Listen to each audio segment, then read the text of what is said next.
Will the council please come to order? And will the clerk please call the roll? Councilmember Christy Camp.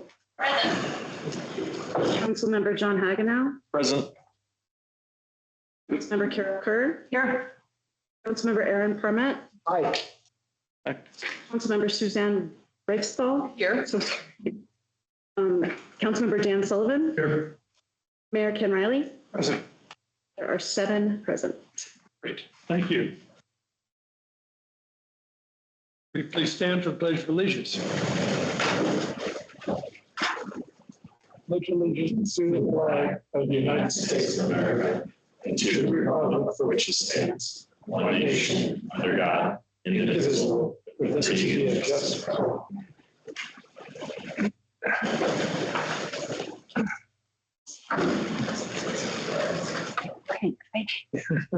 First item is the approval of the agenda. If no one has recommended changes to the agenda, can I have a motion to approve the agenda? So moved. Moved. Is there a second? Moved and seconded. Any discussion? All those in favor say aye. Aye. Opposed? The agenda is approved. Next item is communications to council. If anyone would like to speak to council on any topic whatsoever, please step up to the podium, state your name, where you live, work, or your connection to Keystone, and you have 3 minutes. Is there anyone who'd like to speak to council tonight? Anyone online? No. The case communications to council is closed. Now we move on to the consent agenda. If no one has any changes to the consent agenda, could I have a motion to approve it?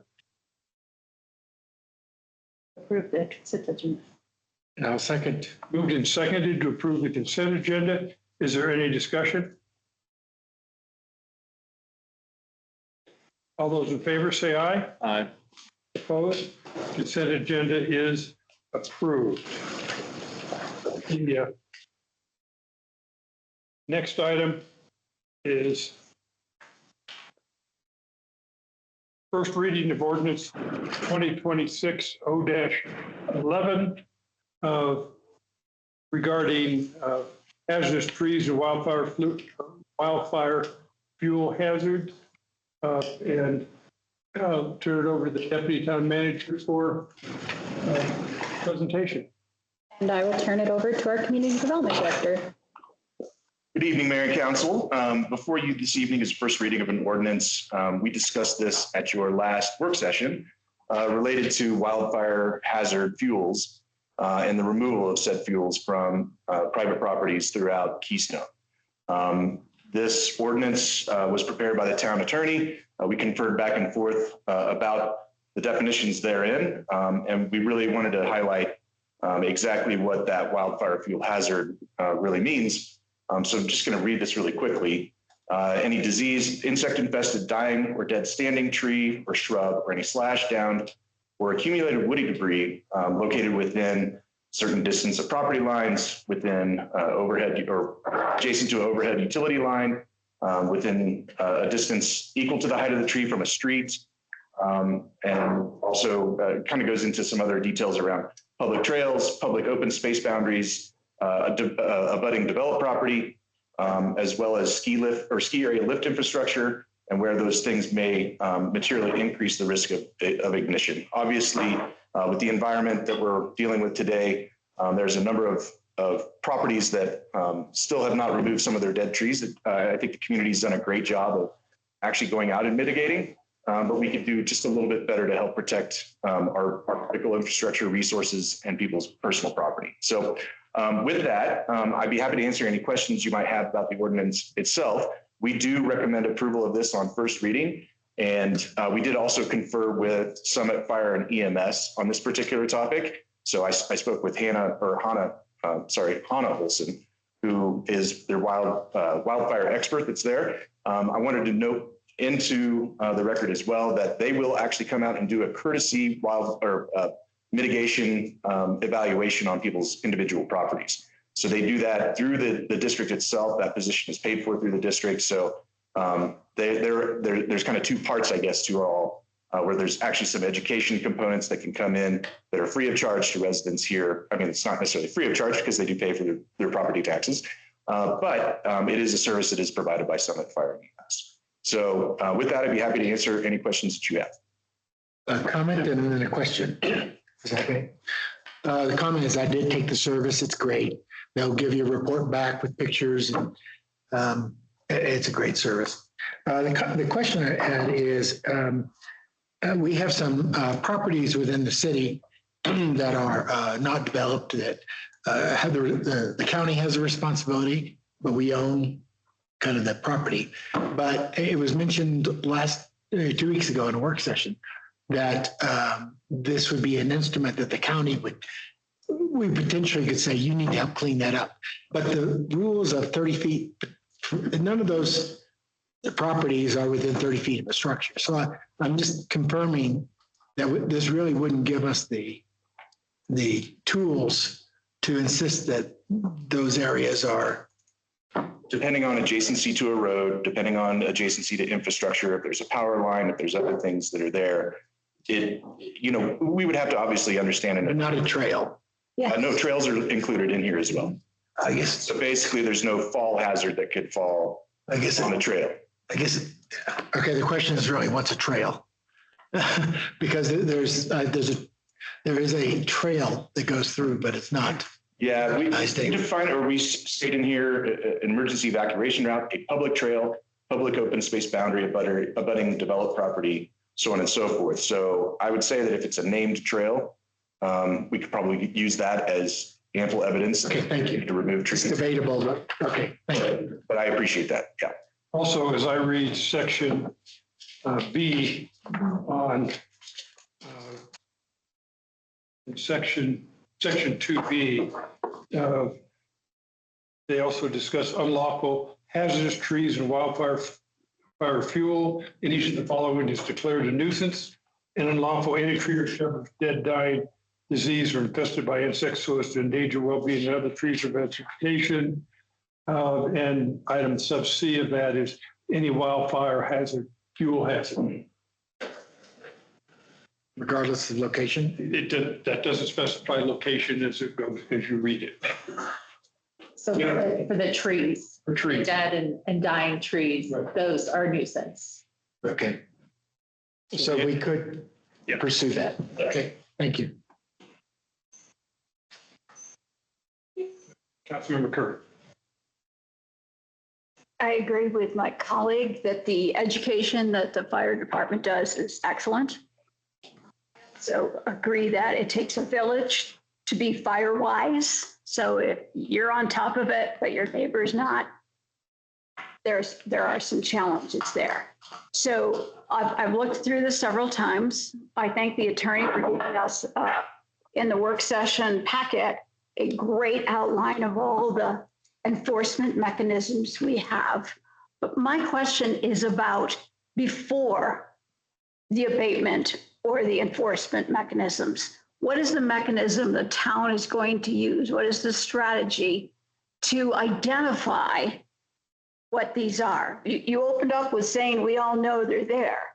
So there's a difference between, there's a few steps between we know those wildfire issues are there and the point where you tell a property owner you need to abate or we will.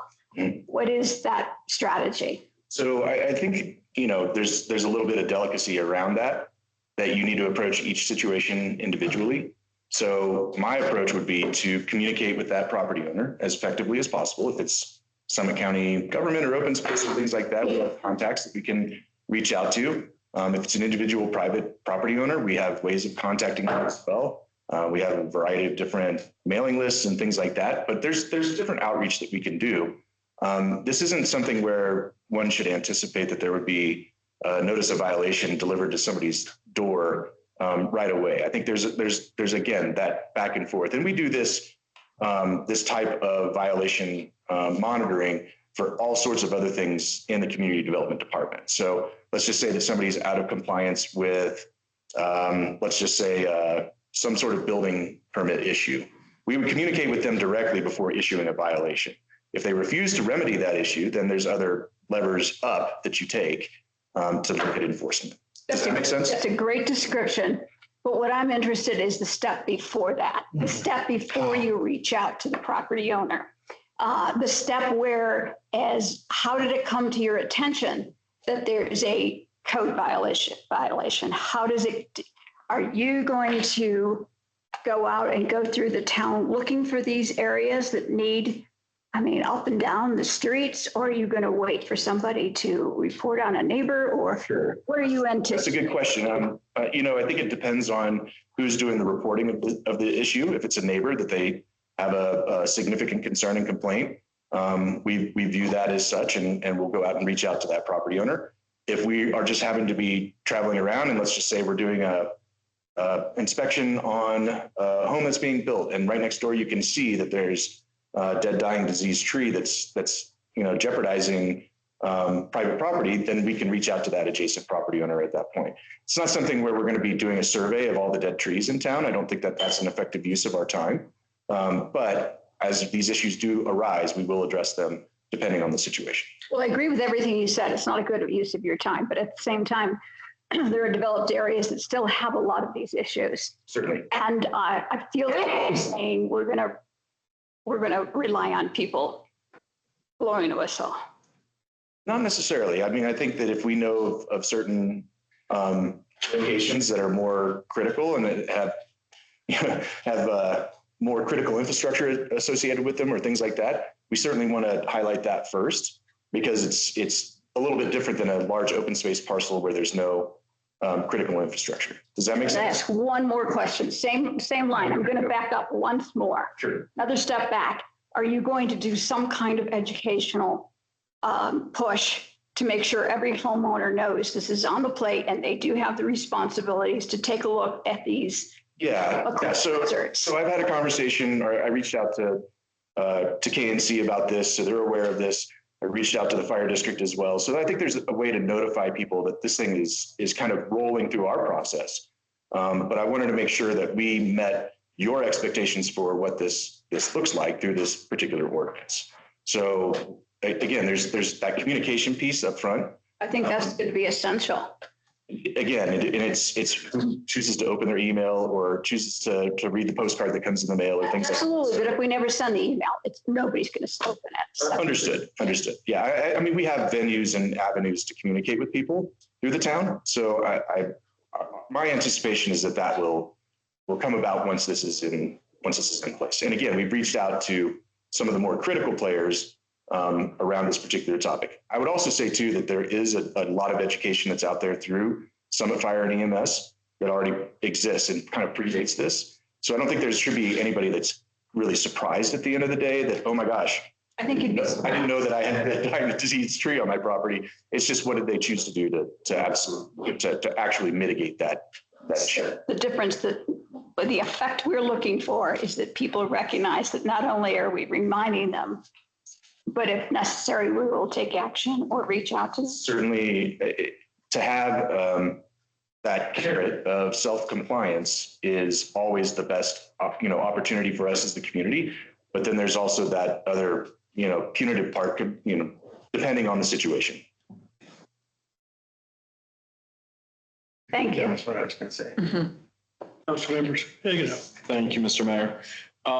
Could you work through what the HOA communal areas would look like for enforcement on this? And I know that where this question's kind of rooted at and where I'm trying to get at is there's a lot of areas that are community areas, easements, right? And some people think that that's the town area. Some people know that it's the HOA area. I think that there's a lot, to Carol's point, probably some confusion on that. And I would even go a step further beyond not even knowing about this happening and people not understanding where their property is, and HOA's property. Yeah, so, I don't think we're in a position where we want to go out and have exact survey lines on every piece of property in town that may have dead, dying, and diseased trees on it. But we can certainly work with property owners around that issue to identify who's the responsible party and communicate with them and allow them the opportunity to clean up their mess or clean up the hazardous fuels And if they choose not to, then there's remedies that are in the ordinance.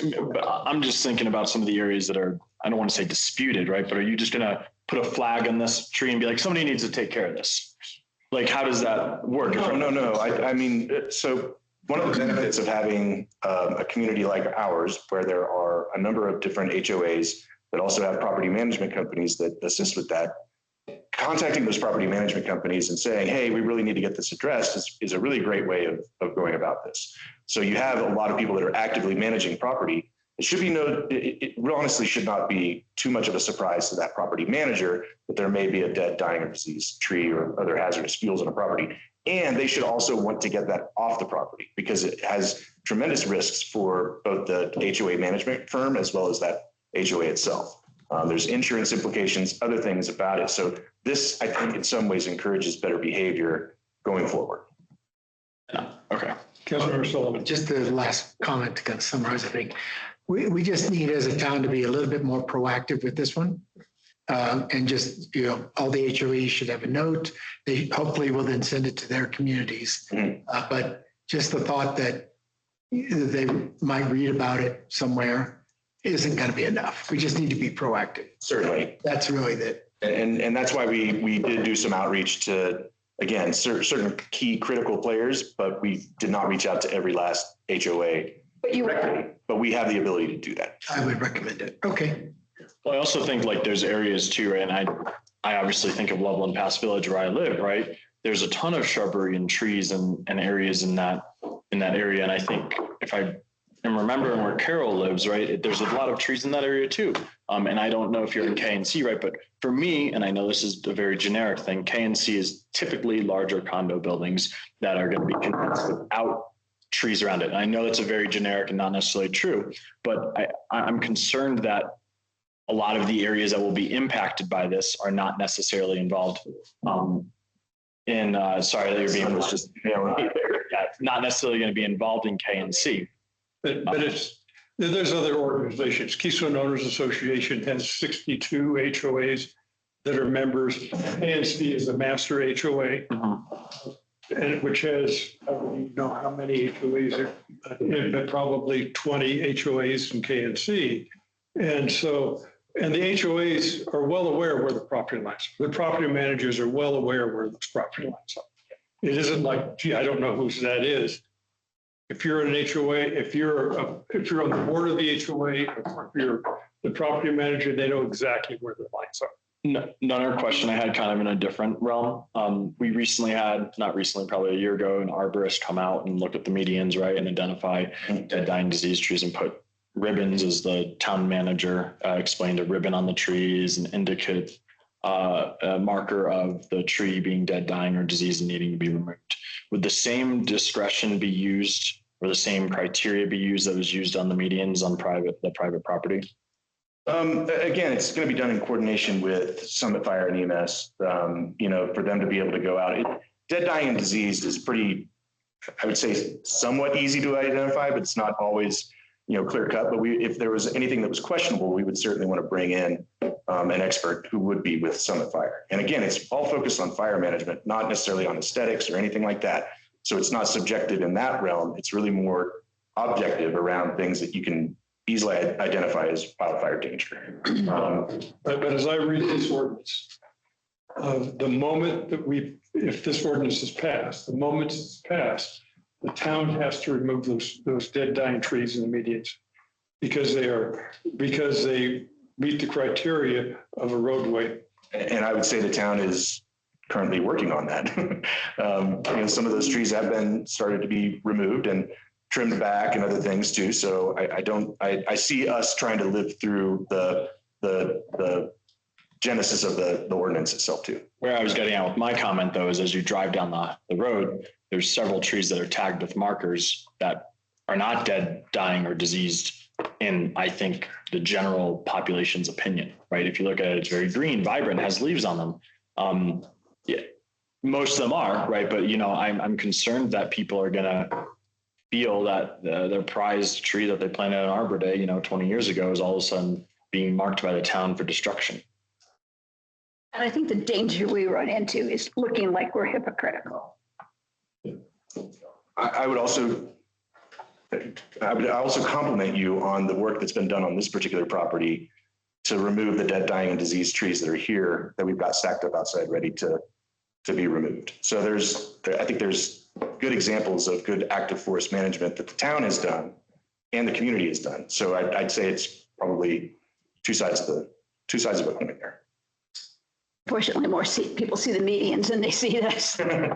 But But I do think this is a great example all around here in this neighborhood where there's been a lot of tree work done and probably more to come in the future. You're going to see a lot more tree work done by the Forest Service here in the next couple of years too, where they're going to go in and actually re-thin some of the stands that they took out a number of years ago. So there's going to be kind of activity constantly, and you partner that up with the chipping program that the county does. I mean, I think there's just some really great momentum around all of this and some really good awareness. So another thing that back to before your time per se, but when we were talking about the wildlife proof ordinance, wildlife proof trash ordinance, one of the big things that I think was a consideration for all of us on the council at the time was the impact and the cost to homeowners, right? Those bins and those containers come with a cost, and so will removing trees. And so we're removing aspects of that on your property. Have we looked at any grants or partnerships to be able to support our town as we get up to compliance with this? So there are grants available through Summit County that assist with wildfire mitigation. There's other programs through the U.S. Forest Service. There's a rebate program through the state of Colorado for property taxes. There's all sorts of other programs that don't necessarily involve us. So those connections can be made. And honestly, I think it's based on my just visual perception of this community. I think a lot of people have already done a lot of that work. It's really just a few standouts where maybe it's a different organization, a government agency or something like that just hasn't been able to get to that particular piece yet. And they might not be eligible for some of those grants. So there's really just a mix of opportunities out there, as well as an ability for us to go out and kind of communicate with people that they need to get. Could probably be great for you as, I'm going to say, subject matter expert on those three major grants that you talked about, or the other possible ones, to include where you can access that information or where you could apply for those during the communication. Yes, I was going to suggest, as well as that almost a history of what we've done and what we are currently doing, just to kind of say we're all in this together. Sort of. Yeah, and the resources. again, I think Summit Fire's done a really good job of getting that information out there. I see it as this isn't completely just our realm. There's other entities that are also involved in this. There's the Summit County Wildfire Council. There's all sorts of other organizations and entities that are out there that I think people can access for this information as well. But we can certainly be kind of a clearinghouse for some of that information. I think that clearinghouse will go a long way, is what I'm hearing and agreeing with. Yep. I believe that the folks who are going to need information more than anything else is going to be your single family homes. The HOAs in this community have been very active in Strong Futures program for the 50% of. Thank you. I couldn't think of the name. Strong Futures is the. Futures. In fact, I think we've been the biggest participant in Summit County in that program. Mm-hmm. But those individual homeowners that are not in an HOA, and there's only a couple areas where we have those, are probably going to need some help. Councilmember Sullivan. Yeah, I think we're hearing a lot of good suggestions about how to implement. But what I'd like to do is move to approve Ordinance 2026-011 on first reading, establishing standards concerning hazardous trees and wildfire fuel hazards, and further setting a second reading and public hearing for August 11, 2026, followed by a second and roll call vote. Second. Moved and seconded. Is there any discussion? Discussion. Would you like to be recognized? Councilmember Hagan. Thank you, Mr. Mayor. I think that for me, right, personally, this is a major concern for me in the sense of government imposing restrictions on private property, right? And this is something I struggle with, because at the end of the day, private land is not something that the government should necessarily have major impact on, right? But you balance this, the two sides, and the lack of action on private property has a significant risk for the public health and safety of our community, right? And so when we look at this and when we look at implementing this into the town, there will be folks that are not necessarily happy with the requirement to do X things on their land, right? Whatever it is, right? Not happy about red tape, not happy about having to do a certain requirement. But it's important to understand that, like, for me at least, voting, I would vote yes for this, and I will be voting yes for this, is it's the impact it can have on your community, right? Aaron and I are neighbors, right? He has a massive fire risk right here. Fire doesn't care that there's an imaginary property line here. And this is all too real, right? In today's day and age with the fire that's occurring everywhere in the state, seemingly, I'm not even going to jinx it, but the fires that are occurring everywhere in the state. So it's scary, right? And it's scary if we don't do anything about that. So again, I kind of balance those two sides, but the health and safety of the community comes beyond the rights of private property for me. That's why we're doing this, right? That's correct. Any other comments? I partially echo your concerns. I'm not quite as, I understand the importance of private property rights and I believe in them. But again, the common good of the community in this case, particularly from wildfire mitigation. And I believe that as we go down this path and reduce the fuel hazards in this community, that we, particularly with the changes in the state insurance laws, that we will see benefits to the entire community on insurance premiums, as well as the risk. If there are no other comments, I will call the question unless there's objections. And will the clerk please call the roll? Councilmember Camp? Approved. Councilmember Hagenow? Approved. Councilmember Kerr? Approved. Councilmember Parment? Councilmember Riefstahl? Approved. Councilmember Sullivan? Approved. Mayor Riley? Approved. 7 votes for, 0 against. Thank you. The next item on the agenda is the second reading of ordinance 2026-0-10. And this will be a public hearing. And I'll ask the clerk to please read the title and subject matter into the record.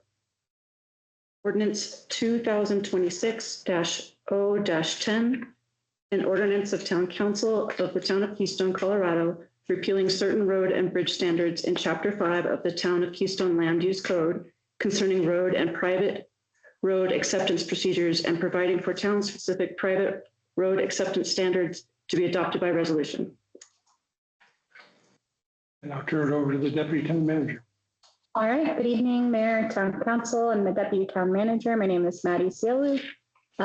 This ordinance is something that is being considered because of the policy that Town Council is considering tonight with Resolution 2026-24. Council instructed staff that they were interested in establishing criteria and procedures for the acceptance of private roads. And the current land use code has elements in the code that address the same issue. So if we are going to adopt the resolution this evening or consider that resolution, we should consider removing the sections of the land use code first. Are there any questions of council, of staff? Councilmember Hagenow. Thank you, Mr. Mayor. Is this the cart before the horse kind of situation in the sense that should we talk about the ordinance that is coming next before we talk about repealing the ability? I can weigh in if you don't want to. We talked about that last time. And the answer was that this won't go into effect until 30 days after it's passed on second reading, right? This is the first reading, or this is the second reading? Mm-hmm. So it will take 30 days to go into effect, during which we expect to pass the new road acceptance policy. And that's Which is what we're talking about next. Yes. And if that's a resolution. Seems odd, we have Go road for maneuver. Perfect. And are we anticipating any delay or inability to do that? The resolution? I don't think so. I mean, it sounds like you all had workshopped that last meeting and sounds like you were ready to move forward with that with some minor changes on the resolution. And even if we have major changes tonight, we have another. Yeah, you can bring it back. Another one before this would go into effect. And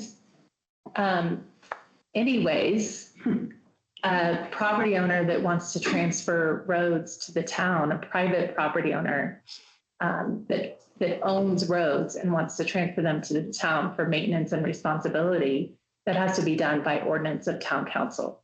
So even if you don't have standards in place, there would be a process, maybe not something spelled out, but there would be a process that we would follow because you would have to do that by ordinance. Thank you. So we have protections in place, basically. Yes. Any other questions of staff? All right. At this point, I will open the public hearing to public comment. And we will, and I will ask anyone who would like to make a comment on this ordinance to step up to the microphone. Again, please state your name, where you live or work, and your connection to the town of Keystone. And you have 3 minutes. At the completion of that, then we will, the council will again have an opportunity to ask questions of staff. After we've exhausted those questions, we'll close the public hearing and deliberate on the ordinance. So is there anyone who would like to make a public comment? Is there anyone online who would like to make a public comment? No. All right. Hearing none, I will close the public comment period. And at this point, ask if there are further questions for the staff, the council. Since there are no further questions, I will close the public hearing. We'll enter into deliberations and eventually a motion to approve or disapprove. Councilmember Haganell. I could offer a motion to approve ordinance 2026-0-10, repealing certain sections of the land use code regarding the acceptance of private roads on second reading. Second. Moved and seconded. Is there any discussion? Councilmember Camp. Could we ask that when this is put onto emails and in ordinance, that it have explicit descriptions so that it's clear what is public road, private road? This was from a previous public comment from last session, just in a concern that it was confusing. And that if the process were clearly defined, that would be helpful to the public. So I'm just. I have a clarifying question on, if I may, Mr. Mayor. Did you state you would like to identify all public and private roads on that email communication? Not necessarily all, just a kind of description of what that is and the process of. I know it can be more confusing, but I'm just trying to make it simple and yet informative.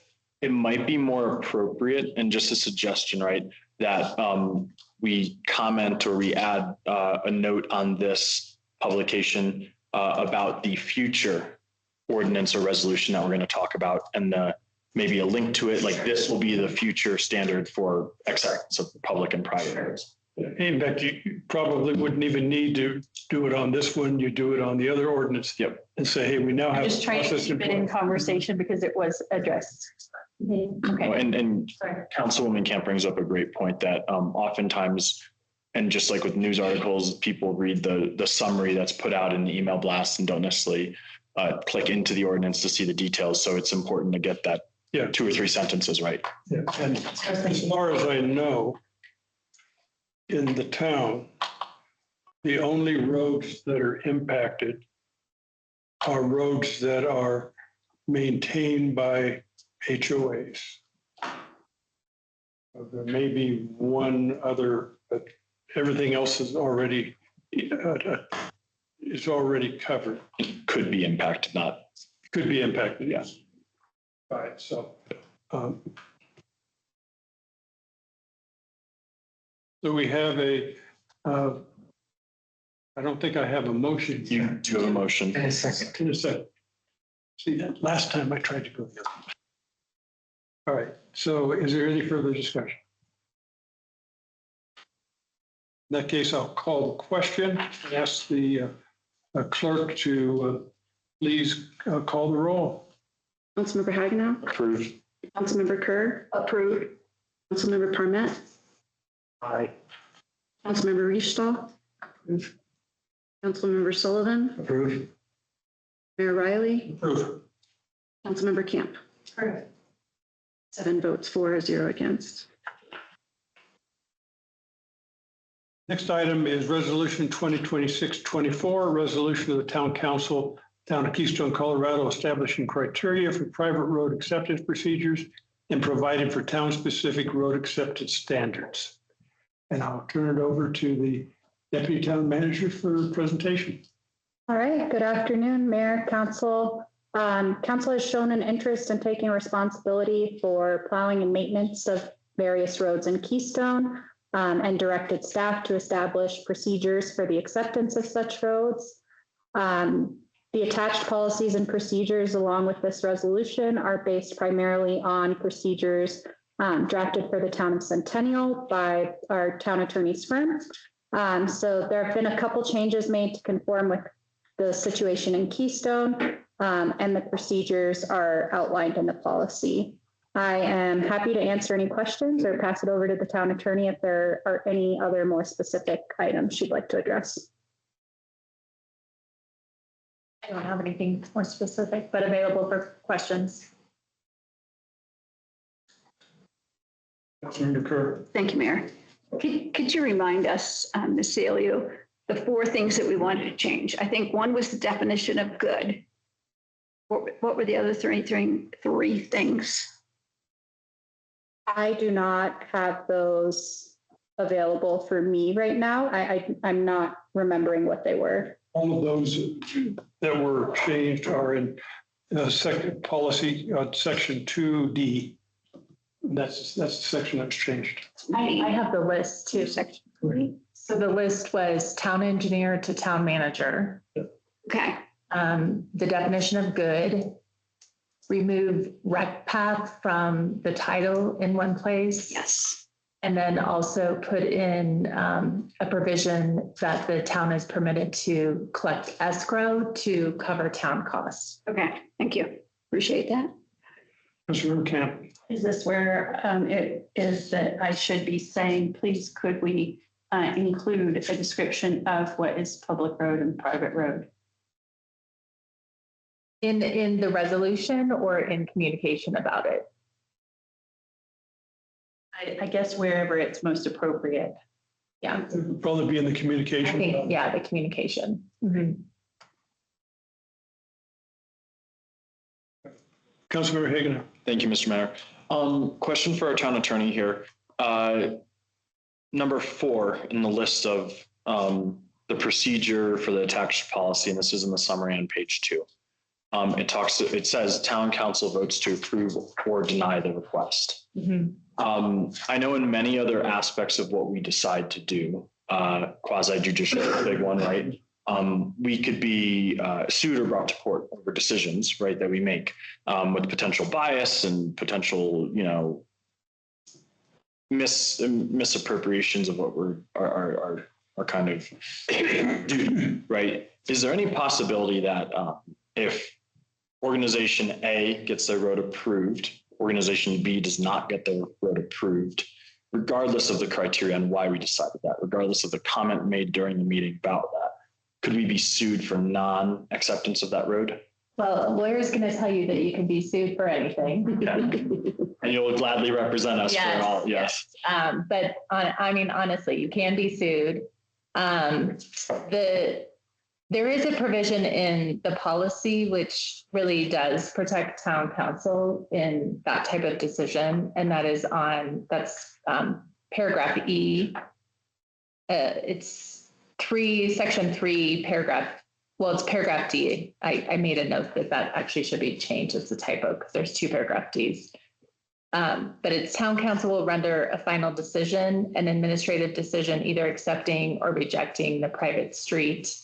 And the town council is not bound by the recommendation of the town manager. So it's really, you have wide discretion to decide whether to accept a private street.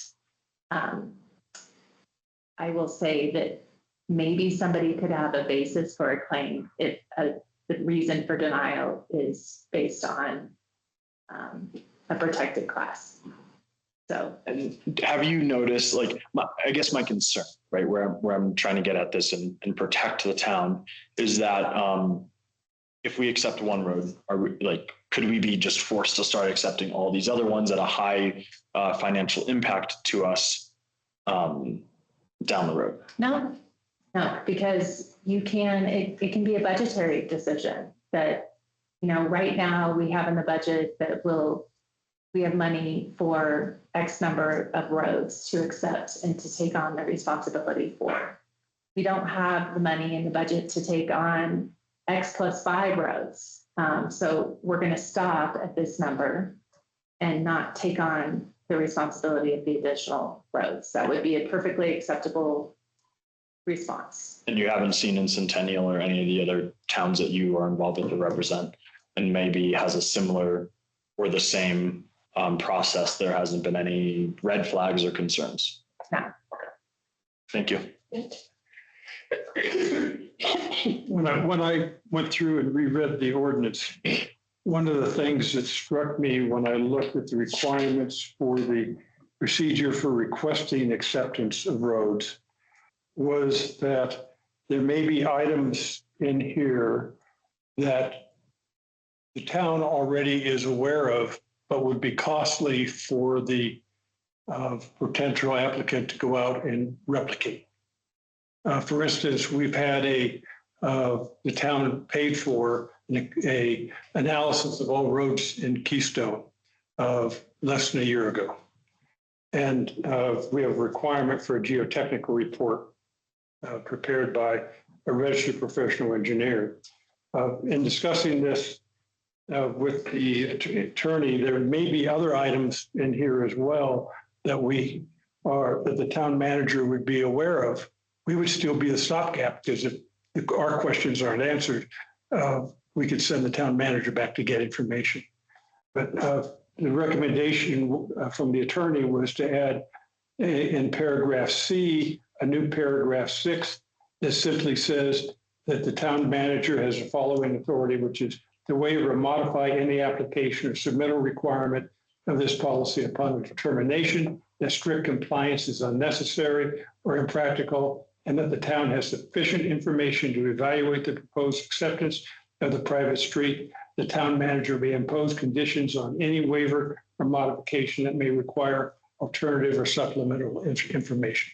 That just gives the town manager the flexibility in dealing with the potential applicants. Yes. So a couple of questions on there. This one should be easy, but it would still come to the council Absolutely. after. Okay. And then B, would all of those reports or assets that you talked about that the town did in the public interest, right? Those would be accessible via public records. They're public records right now. So why is that potentially being viewed or used as a barrier to being able to complete this? Because this requires them to go out and get a professional engineer geotechnical report.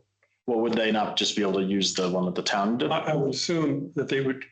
There could be an argument. This would just allow the town manager to say, okay, yes, we do have the report that the town commissioned, and it's okay to use that report for the assessment of the road quality. I frankly, thank you. I frankly am concerned with the verbiage of the language. And I know we've talked about this in multiple areas before, right? Where I trust our current town manager, but I try to future-proof us if we do ever have a concern.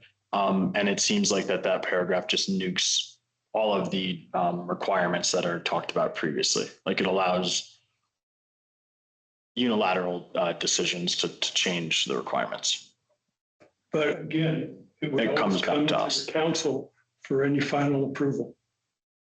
So you have your safeguard in that point. It isn't like he's making a final approval. He's just saying, I have all the information I need to make a decision. I You just suggested worry, like- well, I worry about situations when you don't have some type of discretion and flexibility like this. I worry about situations where one of the pieces of an application is impossible for a person to provide. And there's no flexibility in providing that. And so So I understand where you're going with. If I might offer a suggested change, maybe if we add on a sentence about if those waivers are specifically called out to the town council during the approval process. Ask the attorney. that's fine. I mean, I think that the manager would do that anyways, but if you want to put that in the policy, we could do that. My root on this is that we all are understanding this resolution because we're talking about it now, right? But in 10 years from now, when there's a new council and we've all term limited, the council might not understand the intimate details of this. It might just go with the recommendation that's put in front of them. And so to be aware specifically of what exceptions were made, I think is important. Just my kind of 2 cents. What was your exact wording? If the town manager, If the town manager explicitly calls out or highlights those exceptions that were made as part of the application process. highlights to the town council. To the town. During the, to the town.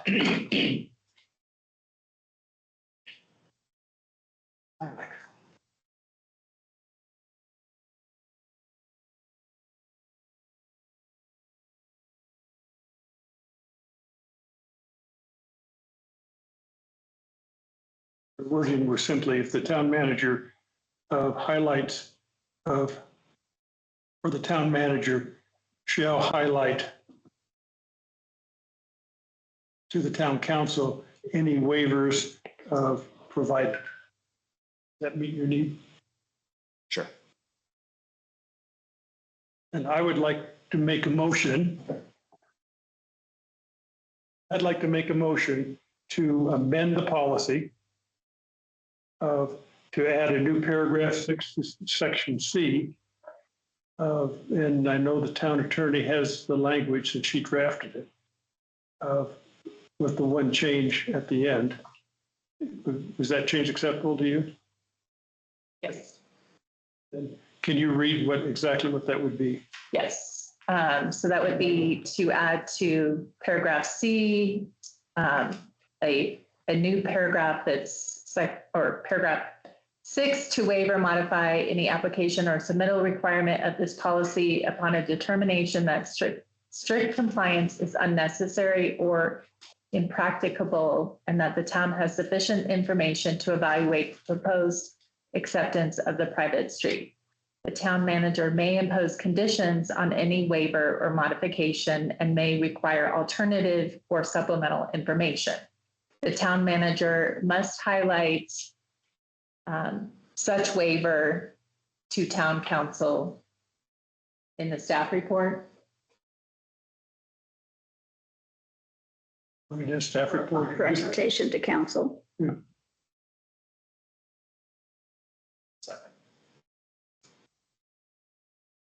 Staff report sounds good. It's been moved and seconded. Now we can have discussion. Councilmember Kerr.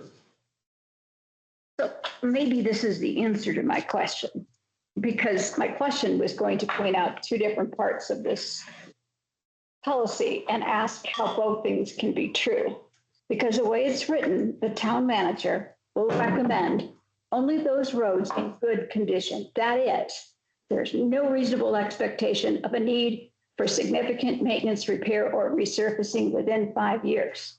And yet, we also say, but the town may require a cash deposit or letter of credit for the cost of all maintenance, repair, or replacement contemplated in the following years, 5 years. So I don't understand how we can limit it. There has to be some very strong confirmation there will be no requirement for additional expenditure for repair, replacement, or maintenance. And at the same time, we are giving ourselves the authority to say, but you need to pay for whatever that might become. Now, to me, this was a problem 2 weeks ago.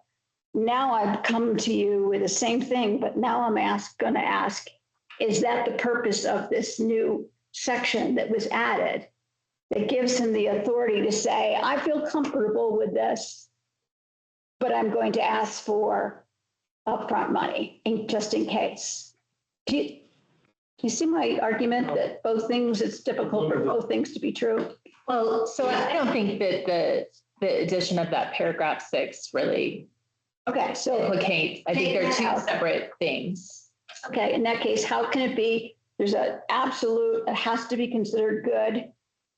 Good means no expectations of town money will be needed, but just in case, maybe we'll ask you for that money to cover the next 5 years. Well, I mean, maybe there's going to be a situation where, going back to a budget issue where there is a road that is in good condition, but there's budget funds have been spent.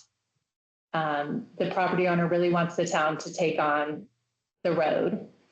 And the town says, okay, we'll do this, but you have to give us a letter of credit. It's kind of like an insurance policy. Well, I understand. My question is, how can we ask for an insurance policy of sorts when the owner is allowed to say, but I've met your requirements? Well, you can always ask for an insurance policy.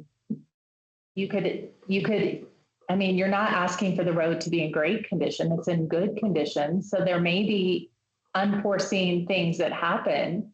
And that's the reason for the insurance policy. How does this give the town manager adequate guidance to know when or he would ask for that?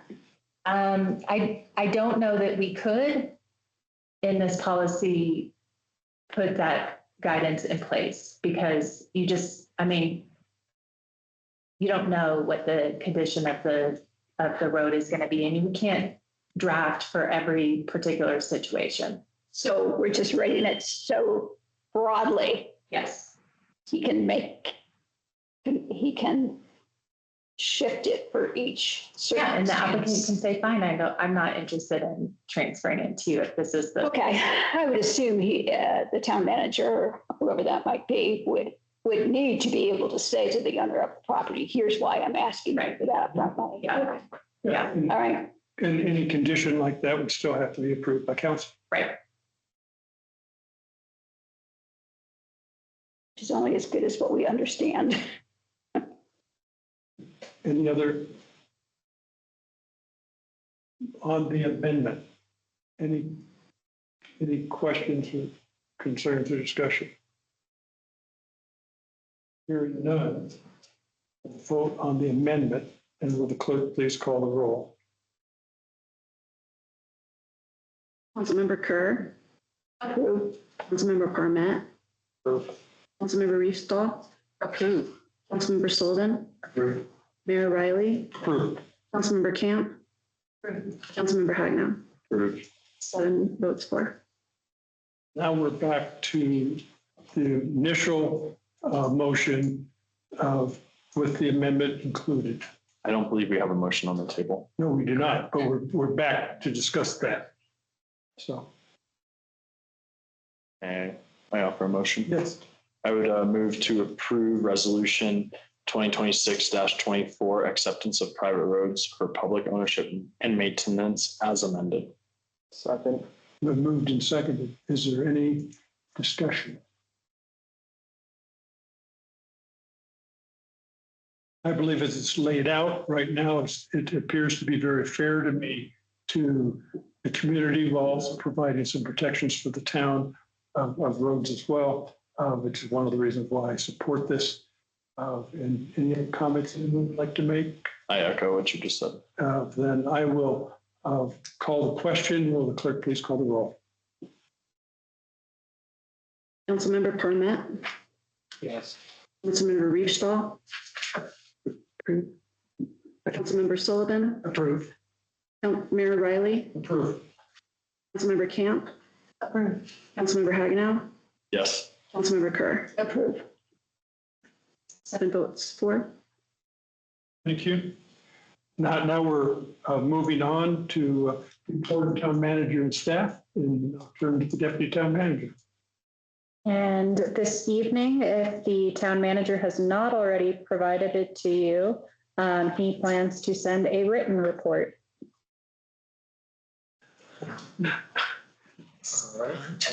Oh, That was a fun.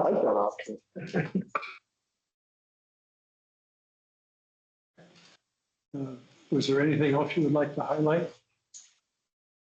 No, How is the STR outline coming? we are continuing to work with property management companies on demoing it. I've been having a lot of one-on-one meetings with different property management companies and testing the new environment. So we plan to officially launch that with the renewal cycle so that everyone can get their responsible agent information updated at the same time. So that'll be launching on October 1st. follow up on that. Thank you, Mr. Mayor. One of the things that we talked significantly about during the community feedback associated with this is police response to the units due to noise complaints or things like that, and the integration between the, for lack of a better way to say, police system and the STR system. And so that when we look at it from a wholesome picture, right, we can see that address A had 3 complaints about it from noise, and whether that was from the hotline or from the police. Has that integrated fully? I know it's been probably 9 months at this point. Have we found a way to integrate that and capture effectively the data associated with those complaints? There has not been discussion about it in that specific way, following the direction received from town council that evening. We have the ability on the side of the complaint hotline to log complaints if we receive them. But outside of that, there's not that integration, which was at the direction of town council earlier this year. And the direction of town council, I actually think is exactly the opposite, if I'm being honest. I think that the town council directed staff to be able to integrate that so we could use it in reports. And that was a major portion of the feedback coming off of that. So maybe we can review that recording. Second, let me ask the chief a question since he's here.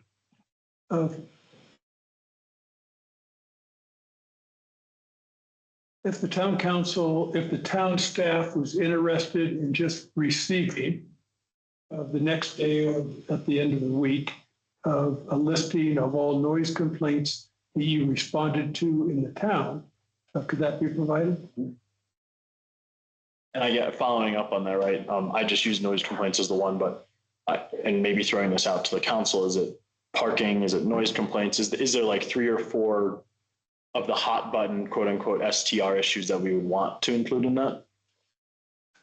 I mean, I'm throwing out the question. I think the way that it was talked about back then is if there was a residential issue like that and there was question of that, we could search by the address piece of that and do per. And I think it was with the understanding that it wasn't really going to, I mean, the number's not going to be significant. So we could definitely do it by address or by call type is definitely one way to do it. But if you search by the address, then you would be able to see what our responses would be, because we wouldn't have the information that they would have. What would, and I guess either, it doesn't matter to me, right? And I don't think it would matter to the council how it's done. It seems administratively, maybe, and I'm just asking the question, it'd be very onus for the staff to send 2,000 addresses and see what comes back for those. Would it possibly? What do you mean? So just like blanketly send 2,000 addresses? Well, if we want to see what noise or parking complaints are against all 2,000 of our STR licenses, wouldn't we need to send 2,000 addresses to cross-reference? No, okay. It makes no sense to send 2,000 addresses for condo associations that have a couple have 100 residences, and one of those residences may be complaining about a parking complaint, but the really call would have gone to that HOA, not to that residence. Right, and I guess my response to for what purpose? So the blanketly pull data out of stuff that may or may not exist? No, so where this conversation came back, and kind of to take 2 steps back, is there was neighbors in Loveland Pass Village that had an issue with an STR, right? And there was a noise complaint. They called the hotline. The hotline was unable to assist them because it wasn't breaking the regulations of the STR. So they were directed to call a non-emergency number for the police, right? And so at that time, we were told that all those non-emergency reports to the police would not be taken into account when we look at X number of reports against an address in STR. And at that time, we were also looking at the previous year, and that there was only, I forget the number, Maddie, so I don't want to misquote it, but it was only X number. And we were all kind of sitting there like, wow, that seems low. And it's because all of the reports to the non-emergency number were not taken into account. So I don't know what the right solution, the right crossover is. And I think that's why I brought it up. I think there will be some communication if they're looking. So the reason that it would go first of that, because we don't have access to any of the STR records of that. And likewise, like, we're not going to give anybody access to RMS either. Totally. But if I remember correctly, starting with that would be the starting point. And for us to search, by yearly or whatever, I think the address search, I think, would be really beneficial. And because it would show the activity of that, which we will share. And so you would be able to, at that point, tell town staff that we had 3 noise or 3 parking complaints against X address. And then staff could then reference X address against our database and say that's an STR, not That works well, single family homes only. And that's why I'm not necessarily trying to bake out I think that's a really good point. And just to clarify that, like, there are certain circumstances in the way things could get dispatched on our end that it wouldn't necessarily depict what specific unit. So there is potential that you would miss a couple of those, just the way it's inputted into the system.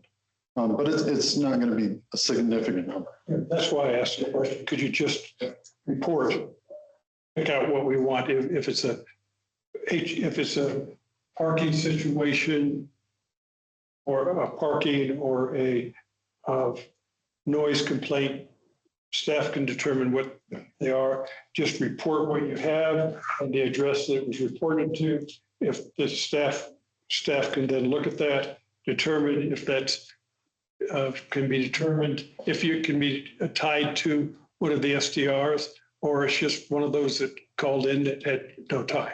And that might be instead of, I don't disagree with what you just said, Mr. Mayor, but this might be a good thing to ask staff to align with internally on what that process would be, because it was truly my understanding following the conversation about STRs, whenever it was 6-9 months ago, right, that this was going to be a focus or going to be fixed in the future or impacted some way in the future. And so I guess I don't really care what the process is. I would hope that we could find a way to be able to get those non-emergency number complaints tagged to the residences so we can make more informed decisions on the STR complaint process moving forward. But there's no guarantee it'll be tagged to a residence. And to that point, like, when you mean tag, are you talking about town staff taking that data and specifically keeping files with that information in? You don't know. Yeah, so it was, Weigh in. I agree with you. This is an issue we brought up, and we understood that it would be addressed a little later on. And I think you brought it up for several council meetings. And what we wanted to do is get a better sense of whether certain SDRs are more problematic than we expect them to be. And we weren't getting a full picture from the complaint system, which was not all that for the first couple of years, it's going to be. And so we had proposed that one solution may be to get some feedback from the police. Am I getting that right? 100%. And So I don't know about storage. You have to give us your guidance. it's really, so we were sent an Excel sheet, right? And I'm just going to use a hypothetical, right? One of my neighbors comes to me and says, we shouldn't have STRs in Loveland Pass Village because 1, 2, 3 Razor Court is causing issues, right? And we asked the town staff for a history of the complaints for Level Pass Village. It shows an Excel sheet, and it shows all the STR hotline calls. It doesn't show any of the any of the non-emergency or emergency calls to the police department. And so we feel like we're kind of looking at that almost half-baked. And so we want, it could be an Excel, it could be. I understand. And honestly, from a town staff perspective, that's a simple email or phone call. Okay. Right, and we do ask those questions when there's specific properties that there are issues on, but it's not like the RMS system talks to our system. And I mean, Yeah, exactly. it's also a question of whether or not we know whether those complaints, if we just were to get blanket complaints that were reported to non-emergency dispatch, how do you know that was associated with a renter at that time and not a family member of that person, or, you know, their girlfriend who's staying at the apartment for the weekend versus an STR? That gets really difficult to litigate on a short-term rental database. How do you do that with the hotline? How do you distinguish an address as being used for STR versus a husband? Because we are the people who are actively investigating that. That is happening by the police outside of this. And I don't know what their process looks like and whether you ask them questions about if they're a short-term rental. No, and like you said, it kind of depends on the call for service. Our officer is going to try and dictate what the homeowner or who the occupant is. Not usually. You know, I'm not going to walk onto your property and say, do you live here? Prove it. You're just dealing with Are you sure is that person renting as opposed to you? Like, so that may not be as clear as you want it to be, but between the information that they're getting through the hotline and just our response to that, because we might respond to something that has been reported to the hotline too, which happens quite frequently. You know, so at some point we're having some discussions of like, what does that look like? Was it reported as an STR issue? Because there's a percentage of things that we respond to that they're not a law enforcement issue. They actually are an STR, or vice versa. Yeah. You know, and vice versa side, there's going to be a report. There's going to be information. There's going to be people identified, which may go beyond the scope of what the STR hotline asks. As a matter of fact, in the parking case, again, if you're in an HOA, that is not a law enforcement issue. That's an HOA issue, which law enforcement doesn't have anything to do with. And where the concerns are coming from for my neighborhood in particular is speed in the neighborhood, which is not an STR violation, it is a law enforcement. And so it's the vice versa, right? But I think, and we can talk in circles for 2 hours about this, right? What it comes down to is, you know, I think me personally, I don't want to speak for other folks in the councils. We're just looking for some kind of way to make an informed, I'm looking for some kind of way to make an informed decision and have better data on this. So I agree with that. Like if we're collecting data, we want it to be usable and actionable, and to realize that there's some association between repeat complaints in the neighborhood of a certain type and their origin being SCR related or not. That's useful information that we somehow need to get to the bottom of. And I suppose we have a smaller scope of problem in that we're talking about maybe just 1 or 2 neighborhoods where this question applies, because otherwise it does fall under HOAs.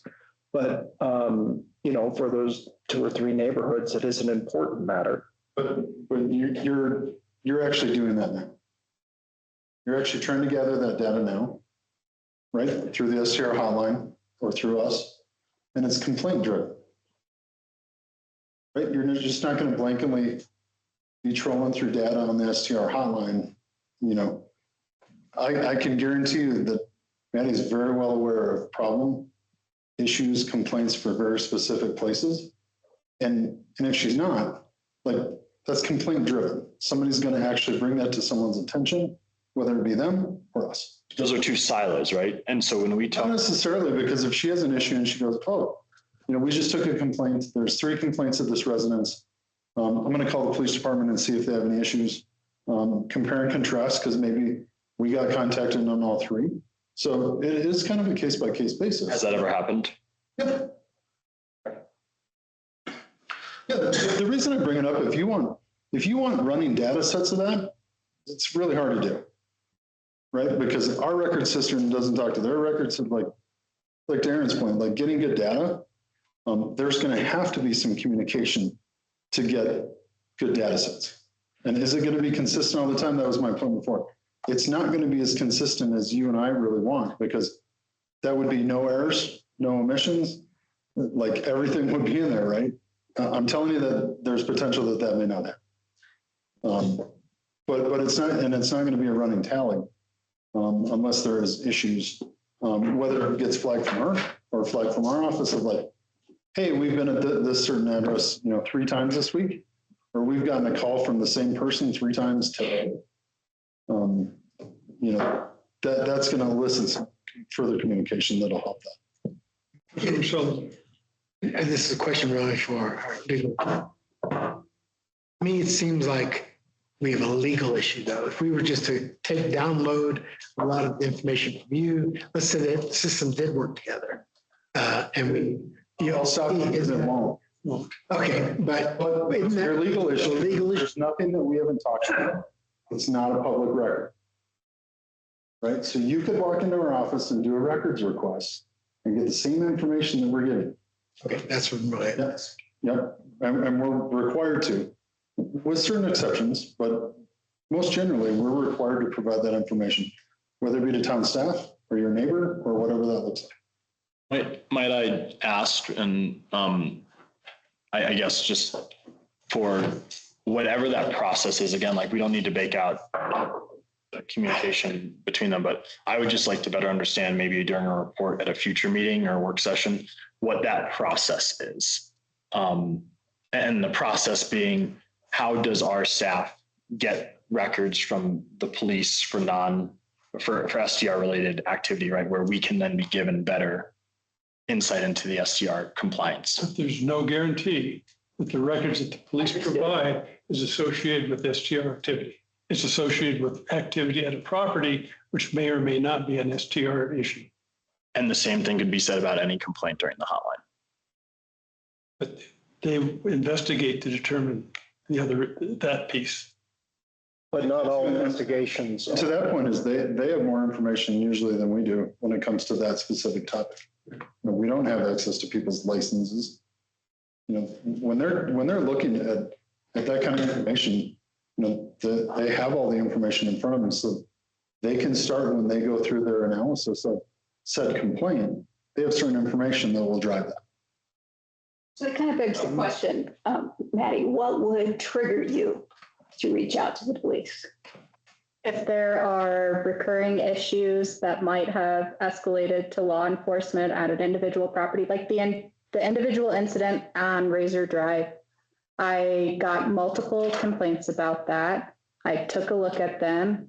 They were all related to noise and some trespassing concerns. So it's like, this sounds like something that was probably also reported to non-emergency dispatch or the police. So I reached out to identify whether or not that was the case. I wasn't talking about a Razor Drive activity. I was talking about a speed on West Hanson. And so this is just highlighting that, because when the report was made to the SDR hotline, they were told, no, call the non-emergency number. This is not an SDR issue. Did you just say that it was a speed issue? Yeah. Okay. That was the right answer? Yeah, sure. Which is the right answer, right? But it didn't, my concern is it didn't trigger your questions because it didn't go to the SDR hotline. So, but it wasn't an STR issue. Going to an STR.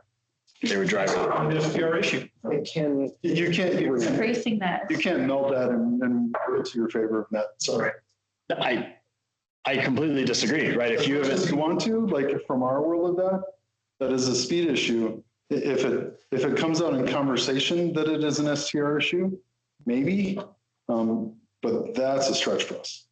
Okay, for you, yes, and that's a long stretch, right? When we're looking at our town council policy about STRs, the impact on communities is the important part. And if you have a house that you rent out and it typically drives people or has people in there that are driving very fast, creating an adverse or nuisance environment in the neighborhood, i.e. speed, that should be a consideration we should be aware of when we're talking about STR policy in a neighborhood. But that's an allegation that's not proven and there was no ticket given for it. and the town has no ability to enforce that from an STR standpoint. And how many times are tickets given for noise violations that go through the STR hotline? Is that not an allegation too? If there's, You guys are melding two different things, right? When we write a ticket, it's different than formal violation and stuff from that. I don't think anyone's, so we're not talking about the legal and formal violations. What we're talking about is when we look at STR policy and when we look at, we talked about a moratorium of STRs in Level and Pass Village. And an important part of that is the data associated with complaints in Level and Pass Village. I'm sorry, Aaron. but there's nothing in the STR regs that prohibits anyone from speeding on any of our streets. No, there's not, but creating a repeat nuisance would certainly be something that would cause us to have pause about renewing a license that otherwise had complaints against it. And I think we should refrain from going, you can't be absolutely certain, or the data won't be absolutely perfect, means that we can't look at trends and try to inform ourselves and get some information that could lead us along our decision-making process, not the sole component for taking action or adjudicating an issue. We're trying to be better informed and gain some information. So what we're exploring is how can we get data out of these incompatible programs and be able to build some information. Part of it is Maddie going like, oh, there's a trend here, or Chief going, oh, there's a trend here from either of their perspectives and looking. From the data sets, I would ask, can yours export tabular data, like a spreadsheet of call type, address, date? Can the STR software export tabular data? So this is really simple database work, extremely simple database work. The two software aren't compatible, but if you can work Microsoft Access, writing that query is like a 5-minute venture. So you can refine the data set. Now it's always with all data sets, garbage in, garbage out, but it might give you a suggestion on finding a trend that you might not have otherwise spotted. And I think that could be a useful way to look at it. It's historical. I think you're accurate. The reason why I pointed out that it's not going to be perfect to that, because it's not going to be. The data sets of that, what the mayor's referring to, like the driving issue, that I would caution you, and I'm sure the town attorney would probably say likewise, of allegations of things that aren't happening on that property that you're tying to that. I would caution you on that. There's 5 houses on my street. It doesn't matter. Like unless it's on video, and it might be. That's the great part, right? Everybody's got a cell phone, so it might be. So I would never say never, but I would be very sure before there's allegations or infringes someone's license authority or their ability to get something that is not investigated at that level. Like hearsay does not count. All of our hotline complaints are hearsay, right? They start that way, but they don't end that way. Our hotline complaints are investigated by the police. They are investigated by the appropriate people, yeah. As a staff. Yeah, of course. It's still one person saying, unless you're going out there and collecting evidence, you're just getting testimony of someone making a complaint. Which is the same thing. But there's more sides to it. Like you have witnesses and reporting parties that are calling in. So there's a lot of paradigms to our job as well, right? And you have to work into that. Like she doesn't listen to the tape and check a few boxes and call that good. Like there's a lot more work that goes on behind the scenes in each of those complaints. Are all complaints thoroughly and capably chased down to the level where you've checked all the boxes? Or is it often that you simply can't get a hold of the people required to answer those questions because the person who made the complaint isn't answering their phone, or you haven't been able to get a hold of a third party who is involved? It's a case-by-case circumstance. That makes sense. So there's imperfections in all of these processes, and no one is talking about removing somebody's license based on. I think that's what he was talking about. That's why I brought it up. And I don't think it's malicious in nature. I'm just cautioning you on what the ramifications are, something going down that road. To your point of there's a lot of imperfections of it. I think everybody is thirsty for good data in, because I love your comment. crap in, crap out, because that's very true. And I do think the improvement of what really started the whole conversation is coming to fruition. So that should be an exciting topic of that, how we interact with that to try and get you a better look at it. My point is it's not going to be usually at the level that I am, but I'm a perfectionist too, and it drives me crazy when you might not have everything just due to some imperfection. Well, I truthfully don't think that we're getting the necessary, maybe this is the wrong way to phrase it, but necessary improvements then. Like if we're still going to say that an STR hotline complaint needs to be, meet one of these 5 criteria to do the complaint, but we're really not going to take into consideration adverse impacts to neighborhoods, then that's something I frankly think we need to look at when we look at our complaint process.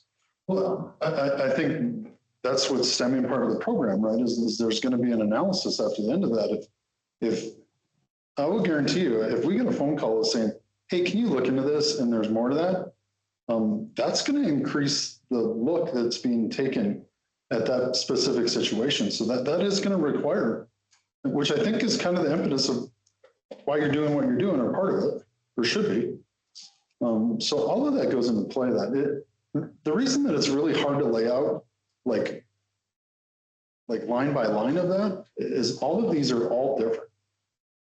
So it's a little more dynamic that, and getting the hard data point, because you're a data guy, right? But capturing data when it's dynamic and moving is a lot harder to be consistent all the time, because there's different trigger mechanisms, there's different levels. Like if you have 5 complaints of your neighbors, like for speed of that, you have my phone number, you should be calling me. Like we can address that at a different level. Like, and the STR discussion can happen after the fact, but that's a speed, reckless driving, reckless, careless, ticketing, and the ironic thing is, what's the speed limit on your road? Now, 10 miles an hour. Okay. So 10 miles an hour to get what I need to write you a citation for speed on that road, knowing what it is really hard to do, because my visual observation timeline is so short. It's complicated. And so that might be better, if you know that you're having issues of that, certain weekends and stuff, we can, like, I would go stand in the middle of your road. The issue, right, is like, yes, I have your number, right? Yes, I have your contact information, but we should be doing a scalable solution that works across the town and not get preferential treatment in my road because I have the notes. It's not, because if it was your neighbor, I'd tell them the same thing. The reason why non-emergency dispatch works for that all the time, because it tracks it. Because the first thing, if you called me and said, hey, we have a problem here and it's going to happen tonight, and say, hey, can you call in a non-emergency dispatch? Because then it's captured and then it's going to somebody who is going to be in a car on the road all the time. I mean, the reason I bring that up is town staffs are the worst at calling people, and it's not preferential treatment. It's just, we have a relationship, and I have a relationship with lots of people in the town that would call me, and I'm going to tell them the same thing. So we capture the beginning piece, consistent. And I don't disagree with what you just said, right? Or, I mean, it feels like we've gone off on a little bit of a side tangent, which is okay, right? It's been informational, but I think to root back into where this conversation started is my understanding. And I think several other folks here, I don't want to speak for them, but my understanding from that conversation we had following the STR stakeholder engagement sessions, if that's the correct term, was that there was going to be some sort of partnership or some kind of collaboration where we could get or have better data inclusive of non-emergency calls, because some people don't know how to call the STR hotline. Some people get turned away from the STR hotline and then they get routed to the non-emergency number. So on the record, right, I'm not saying that this is a determination for removing or revoking an STR license, but I think it's important for us to have a good idea and more data around these kind of complaints. I think the distinction or conclusion we came to in the conversation is that the new system does track all submitted complaints including those that are not STR violations. So yes, the system does track all complaints that are received by it, which was the issue that was ultimately brought up back in January related to And that's that. as of right now. I could call the STR. So as of October 1st, when we launched the new system. New system, okay. It could be utilized in a historic way, like That sounds calling up for an address. We can- Right, we can Yeah. pull all of that information, but that I is, wish that had been mentioned earlier. that is totally separate from the non-emergency dispatch line being integrated with our system. And that is why I started the conversation the way I did. I appreciate this conversation because we are very open to short-term rental, and I believe it's trying to be very thorough to the longevity of that. And I think it's important that we, and I agree, it's important we understand as best we can impacts, and particularly if they're coming from particular properties, and we can take action on those particular properties. And if there's major impacts in communities, particularly if it's coming through the police department, they can give you, you can get information, I believe, correct me if I'm wrong, Chief, that shows number of calls that are in a particular community. That information is available too, but it's separately reported. I almost think it's a moot point at this point. I did not understand, or maybe I did not understand the communication that the assistant or the deputy town manager gave that the new hotline would include that, because that was the root of the calls. So That's only if the calls are made to the hotline. If the calls aren't made to the hotline, she won't have any record. That's true. I believe the issue in the past was the hotline would say call, and so it wasn't being recorded Right. there, even though it was being called there. and it's But- still an issue till October 1st. Correct. Yeah. I misunderstood your question. I thought you were asking me if our system's integrated. I think your recent clarification addresses the concern. Great. All right, what else do you have? That is all that I've got as deputy town manager this evening. All right, now we're into report of mayor and council. Does council have any reports to make? I'm kind of a question. Are we going to have that HOA document, John? Yes, I can get it out tonight. So I can, so I won't follow up on the HOAs, the data discussion. The survey. I'll just put it in there and that'll be available to everybody. Sure. Okay. All right. Anything else? What about coffee with council next week? Well, that's, yes, August That's 3rd. already been advertised for Yeah. next Monday. And it's going to be at Steep again. I cannot go. And I cannot go either. Then that would be Monday the 3rd. Yes. Yes, When 9:00, August the 3rd, it's Steep. So who do we have going? 1 second. If I need to go, I can probably go for a little bit. I'll try to go as well, but I can't fully commit. I will try to go as well, but we can do a follow-up email to confirm if that's. Even if one of you could be there in the first few minutes, in case people show up, you could always say this needs to be very short. I would hate to have people show up and have no one there. that's my feeling. It's easy for me to say when I'm not going to be there, but Okay, we'll let, we have 3 potentials. So John, I suggest you kind of make sure somebody's there. at least. Yes. If it's not you, then somebody, Who's the third one? Aaron and Christy, right? right? Right. On that same vein, on Saturday at 10 a.m., we have a St. John HOA meeting.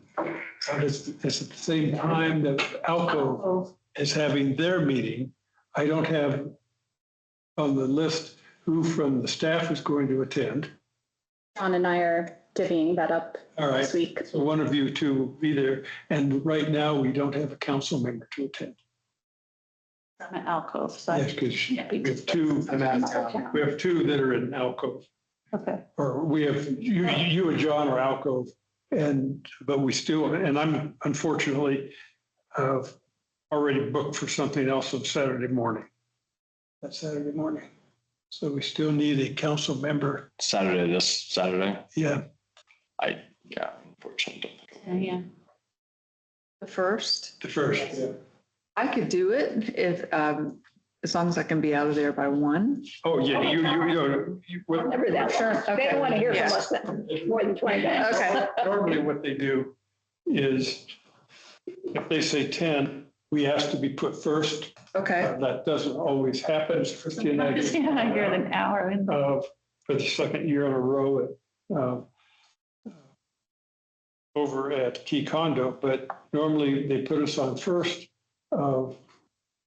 Staff member would give the presentation and unless you wanted to.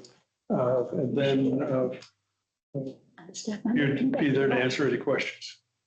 Okay. So presentation, you sent something recently. Yeah, it's that thing. That's- Right, I got no comments back right now. That's the presentation. I don't know if Dan used. I added some stuff, but Yeah.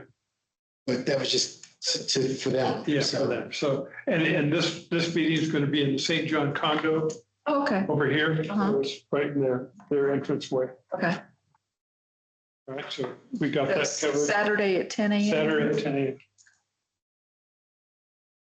All right. I have another report from council. It's the last days to participate in the comments for the wayfinding. So that's open till the 31st, that link. And I believe they added some additional optional questions. So it's very cool.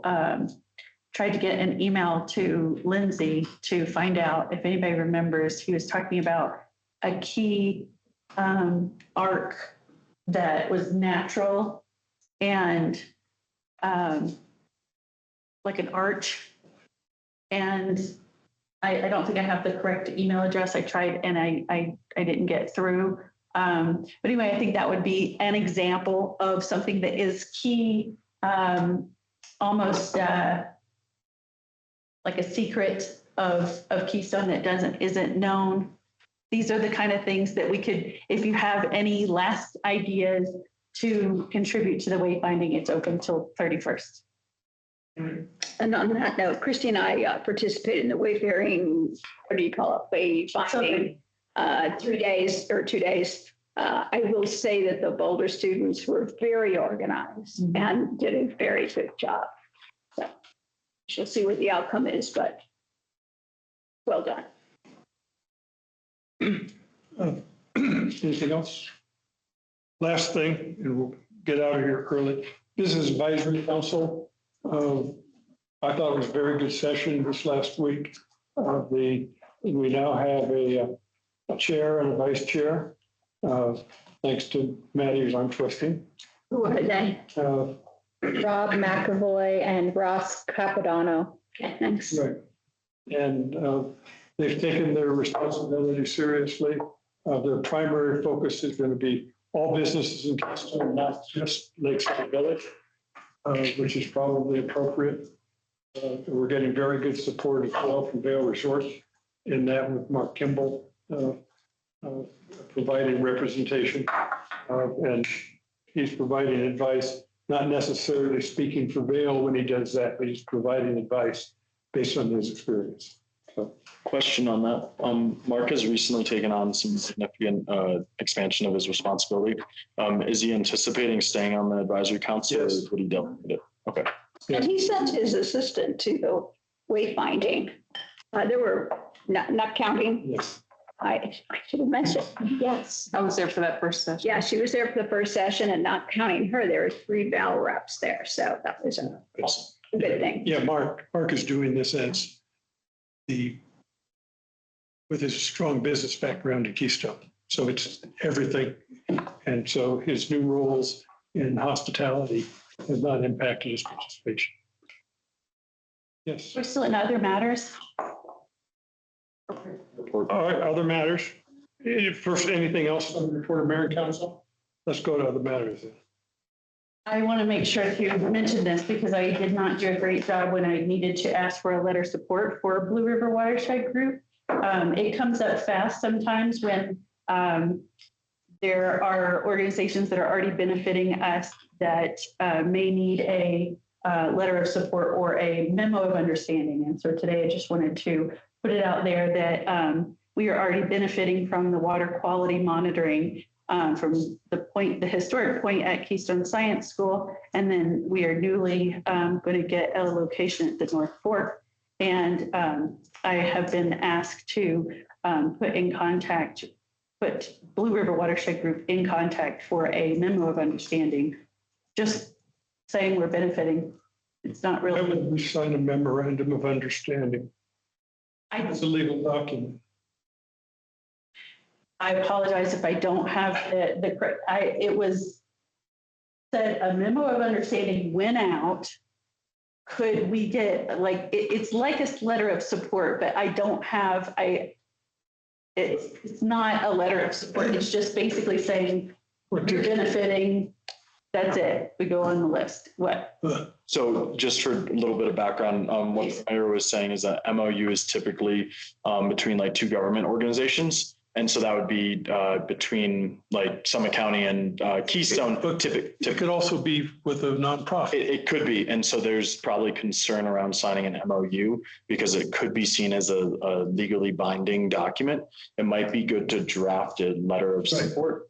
That's what I didn't get in time, but I just wanted to bring it up in other matters so that when it comes through, then it will be known about, it will be able to be reviewed and go through. Because like I said, it's just a program that would, through the Colorado Parks and Wildlife's River Watch program, we're already, the data is already being collected, and then eventually we would be able to utilize that data as well as the Colorado Parks and Wildlife in the state. Is there a date that you have in mind that you need this or would like this? I just got an email today asking about it, and that's why I don't have other specifics. That might be a good thing. So like similar to Dan and I taking our conversation about Excel offline, it might be a good thing to take it offline, and then when something's baked out and we can look at a formal proposal.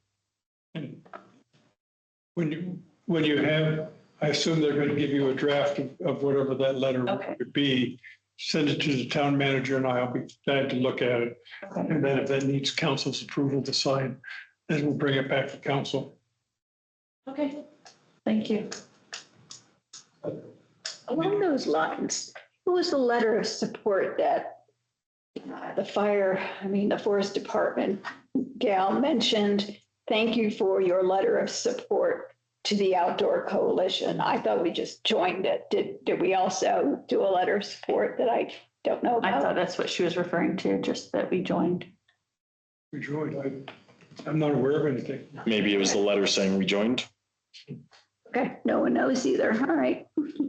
Speaking of letters of support, the Quikrete plant that we have been emailed about 2 or 3 times now. Not putting a proposal out there, just asking, do you think we need to do a letter of support? We should look at it. Yeah, unfortunately, the town manager hasn't been in. I've asked him that question. Okay. I think he's better positioned to say whether that's something that we should be coming online with, as Breckenridge did. And I don't know if apparently it's that's the last asphalt plant in the county. And I am right, knowing that and understanding the cost of construction up here, both for ourselves personally, right, and all that. I am concerned about its ability to continue operating, right? And so, I don't necessarily have a draft or have a proposal, but I would entertain the idea, similar to the Breckenridge one is short and sweet and to the point. Yeah, that was one of my, when I forgot that the town manager wasn't going to be here, that was one of my emails to him that I requested that he. Is there a time component to this? Is it a problem if we look at this in 2 weeks? I don't think so. It's a matter of when it goes to the county planning commission. Or the planning commission for that portion of the county. I'm gonna look real quick if there's a date. There's no kind of date. I will say, I haven't seen opposition against it, so I don't know if this is a, Here's a question. If there is a time constraint, would any members of the council object to giving the town manager the authority to draft a letter of support? No. Well, what's the issue? Why do they need a letter of support? Because they're going to the planning commission for renewing their special use permit for the plant. If that special use permit is denied, And is there a reason Then they have why to it might prove. be? Something changed? it's a special permit for renewal. It could be denied. it's very long term. So like, this is not an annual renewal. It's 20 or 30 years. And say, we're for it when we don't really understand it. I would not be opposed to it. I've read the background. Yeah, I would not be. My only caution is that the Breckenridge one does seem to lean a certain way around environmental impacts. While I agree with the letter, I know that not everyone in the council might agree with that. Yeah, I wouldn't necessarily propose using the brick and parroting the bricks. Yeah, that's my only kind of. So I guess that was just a question. If it needed to go out sooner, can we give the town manager the authority to draft it? Otherwise, we'll do it in 2 weeks. Yeah, otherwise we'll look at it in 2 weeks. I would rather discuss it more thoroughly when he's here, because I'm not really understanding the issue that well, or how that really is the business of Keystone. Other than if that plant goes away, I mean, if that production facility goes away, the cost of all of our asphalt costs are going to go through. And beyond asphalt, right, it's also concrete, which is impactful to our construction, town construction, Towards a construction. and private and public. That's what I'm trying to say. So you say you want to, but I think the request is if there's a time constraint within the next 2 weeks, are we authorizing John to go ahead and send a letter? I support it. Hey, let's go thumbs up or thumbs down. Who would support? 1, 2, 3. 1, 2, 3, 4, 5 to 2. John has authority to send. Not really into blind. And he'll be back tomorrow, right? things. All right. Anything else? Another business or anything else? One last thing, Mr. Mayor. Yes. For those that might not have seen, the CAS meeting is coming up and the deadline to register, I believe, is approaching. So if you haven't gotten a chance to register for that, put it on your radar. The hotel block already expired. I will not be able to attend the CAS meeting, but I hope you all will get to attend. Where's that? It's in Carbondale. Yeah, Might be able to go. Of course, Aaron's first. Okay, you made me think of another thing. So going, I will be similarly out of state. I didn't know about that CAS meeting, and so I will look into it. I did provide an email to everyone on council about Hoyle's conference at the end of September, beginning of October, and it's should be fully explanatory.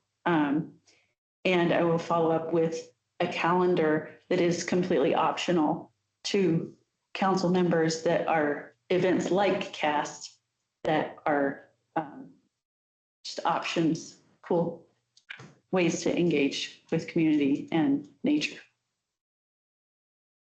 All right. Anything else in the business? In that case, we completed the agenda items. And if no one has any other last comments, meeting is adjourned. Okay.